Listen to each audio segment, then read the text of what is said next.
Ibinida ni Pangulong Ferdinand R. Marcos Jr. ang mga manok ng Alyansa para sa Bagong Pilipinas. Sa campaign rally sa Carmen, Davao del Norte, ipinaalala rin niya sa mga Davaoenyo ang kahalagahan ng matalinong pagboto. Yan ang ulat ni Mela Lesmoras.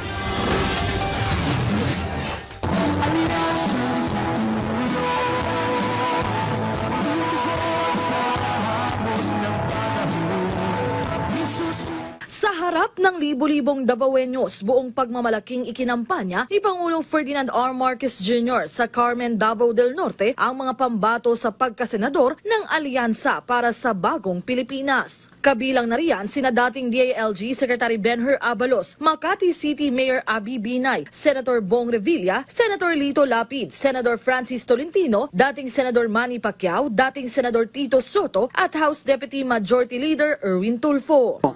Ang maipapangako ko lamang sa inyo, Davao del Norte, magtatrabaho po tayo para po sa inyo.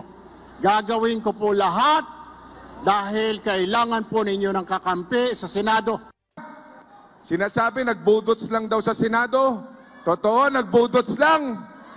Nagbudots ng 2,000 panukalang batas at ngayon nakapagpasa ng 343 na batas na ngayon.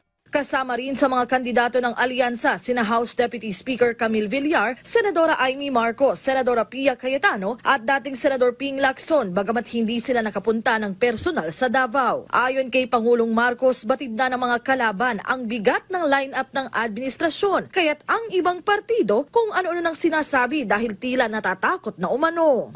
Narinig lang natin ng isang araw. Wala daw pag-asa, siguro, kanina wala silang pag-asa. Kaya papatay na lang sila ng 15 na senador. Ay talaga, sabagay. Mahirap naman yung ibang tao. Ang iniisip lang nila, ang kaisa-isang solusyon sa lahat ng problema ay pumatay pa ng Pilipino. Nakakapagtaka kung bakit ganun. Ngunit, maintindihan mo rin. Dahil kung ako nga ay nasa kabilang partido at itong mga ito ang kaharap natin, ay bako, mahihirap sasabihin ko mahirap na kampanya ito dahil mabigat ang kalaman. Paalala ng Pangulo, nasa kamay ng bawat Pilipino ang magiging kinabukasan ng bansa, kaya't mahalagaan niya ang matalinong pagboto sa hatol ng bayan 2025.